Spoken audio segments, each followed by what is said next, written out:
how does a patient find his voice? Dr. Mark Lewis was 1 week into his oncology fellowship training when he self-diagnosed his rare cancer. In this episode of Your Stories, Dr. Lewis shares with his friend and colleague, Dr. Jonathan Bleeker, how the many roles he's played as caregiver, doctor, and patient help him navigate the cancer community. So, John, I'm thrilled to have a conversation with you. In fact, this is our 10th anniversary of friendship because I met you right as we were starting our training as oncologists. So I'm always curious, and frankly, as long as I've known you, I don't know your reasons for going into medicine. When you are introduced to someone and they ask you what you do for a living, and you tell them you're an oncologist, there's often a pause. There's often a furtive glance and a lack of eye contact. And almost you can feel the intrinsic sense to say that they're sorry because they envision themselves in that role and feel like that's not something they would like to do with their lives. So as I look back, the why for me is twofold. For me, it's a desire to help people. But when I talk to high schoolers and I talk to folks who are thinking about going to medicine, I say there's a lot of ways to help people. Yeah, absolutely. You can be a counselor, a social worker, a pastor, a yoga instructor. So B is the science, and you have to love the science. And I'm the kind of kid who asked for a microscope for his 10th birthday so I could look at the water and the puddles outside my house. And so I was always drawn to that. So I think it's about finding a way to help people and matching it with something that engages you and motivates you. And for me, that's science. So that's why I went into medicine. We talked about this being our 10-year anniversary, so to speak, of starting fellowship. Certainly know some of your backstory, your why and your how. Has your outlook on that changed over the past 10 years? I thought basically my entire boyhood that I was going to go into the ministry. So I was a preacher's son. And not just that, I'm an only child. So this was, I was it. I was the only potential heir to the throne, if you will. We moved to America when I was 8. My father's immigration x-ray showed a really large mass in his chest. And one of the things we do as oncologists is break bad news. This was the case example of how not to break bad news. I watched my dad go through treatment, and he died when I was 14 years old. So that's pretty much when I threw myself headlong into saying, okay, I'm going to be an oncologist. I just envisioned cancer as this monolithic foe. And I was like, coming for you, And what really helped was my father's oncologist took me under his wing. So I was offered the opportunity to work in this clinic, which I'll be honest, at first was a little weird for me because it was this place where my dad had been treated.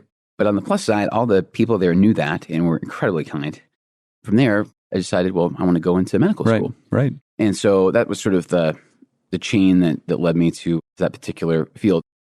How did your experience with your father and his bad news shape how you present that to your patients today? Exactly. So I guess I just know how impersonal it can be. So basically what happened was we went down to the embassy in London. We lived in Edinburgh, Scotland. We went down to the embassy in London. We did the x-rays. And then we basically just got this sort of call that, your x-ray is abnormal, so you should get that checked out. There was no sense of urgency. And I carry it with me now because I know a lot of the patients have gotten to my clinic through similar conversations.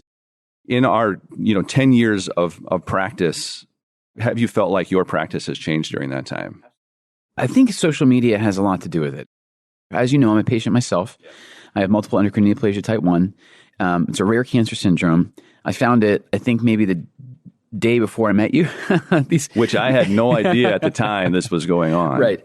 So I had horrible abdominal pain. And it goes to show you the folly of self-diagnosis. I thought I had appendicitis. I actually had high calcium. My father had high calcium. There's only a few things that give you high calcium in successive generations. And that's when everything sort of clicked and I had my eureka moment. And as you also know, I went to the internist. I told him my concerns, and he quite literally thought I was a hypochondriac. I mean, and in fairness to him, I went in there hot and heavy saying, hey, I'm an oncology fellow in my first week. I think I have a rare tumor syndrome. I mean, it's I a understand. classic medical student syndrome exactly. Where you learn about something and the next day you wake up in a cold sweat and having, yes. So I co-founded a Facebook group for patients with MEN syndromes because we're very rare. So there's some incidence estimate that MEN1, my disease, probably somewhere around 1 in 30,000 Americans. I didn't know anyone else there that had MEN1. And what happened, I think providentially, was I met an MEN1 patient who was coming there. It's a wonderful woman. She's had, at this point, I think almost 30 surgeries. between her pancreas and her parathyroids and her pituitary. I was talking to my endocrinologist, and he said, you really should meet someone. So we were introduced, and it was fairly early days of Facebook groups, and we founded one. And what I've seen is that patients are more and more self-advocating. My point is that there's been this rise of patients having a voice in a manner that they had it before, but they didn't have quite the ability to amplify it. And I was saying to someone yesterday, I sort of feel like social media is the second coming of the Gutenberg press. And if my father was alive, my father never sent an email. He did not live to see email. He would be absolutely blown away by everything that's happened, not just in the last 10 years, but since 1994. I think that's also echoed in even folks who are not as savvy in the social media world, which I would say most of my patients are not.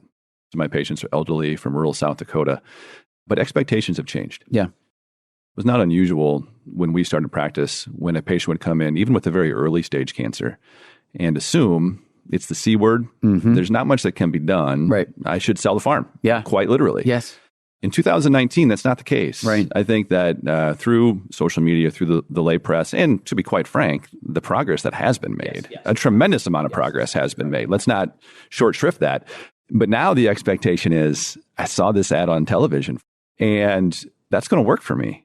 And you're right. We have to tap the brakes sometimes. We've had to change our mindset a little bit as oncologists. It's a tightrope that we have to walk. And the thing about it is the target moves, right? The goalposts move in a very good way. That's why when I think about my training and what we learned, it's not about the drugs. It's not about the surgeries. It's about the way you think. It's about thinking patterns. How do you deal with patients? How do you interpret new data? And that's what I think I've taken over the past 10 years is if you think only about what you're doing today and that data and that drug, you're going to get left behind very quickly. The last thing I wanted to be able to tell you is I learned a lot from you in fellowship. Sat next to one another in the room, in our fellows room, our little cubby hole. But I also got the chance from time to time to listen to you talk to patients. You just have a way about you. You have a great way of sort of reading someone and then sort of shaping the news to them. Thank you for that. That's much appreciated. I've learned a bunch from you as well. But your experience as a patient and a physician and an advocate, it's very easy to not see that side of the table. And so to hear your experience and having heard you tell that story multiple times, it never gets old. There's always a new wrinkle. There's always something I can take away from that as well. And really, I think this is what it's all about, right? Is we can learn about the next phase 1 drug, the next phase 3 trial, but it's working with, alongside our patients and each other where we learn how to really care. I thank you for your help there as well. Yeah, you got it, buddy. Are you looking for a patient community? Follow Conquer Cancer on Facebook, Twitter, and Instagram. And learn how to connect with support groups through our patient information website, cancer.net. Hearing the experiences of others can help people cope with the challenges cancer brings. Help others find these inspiring stories by leaving a review of the podcast and subscribe today on iTunes or Google Play to hear every new episode. Thanks for listening to Your Stories, Conquering Cancer. The purpose of this podcast is to educate and to inform. This is not a substitute for professional medical care and is not intended for use in the diagnosis or treatment of individual conditions.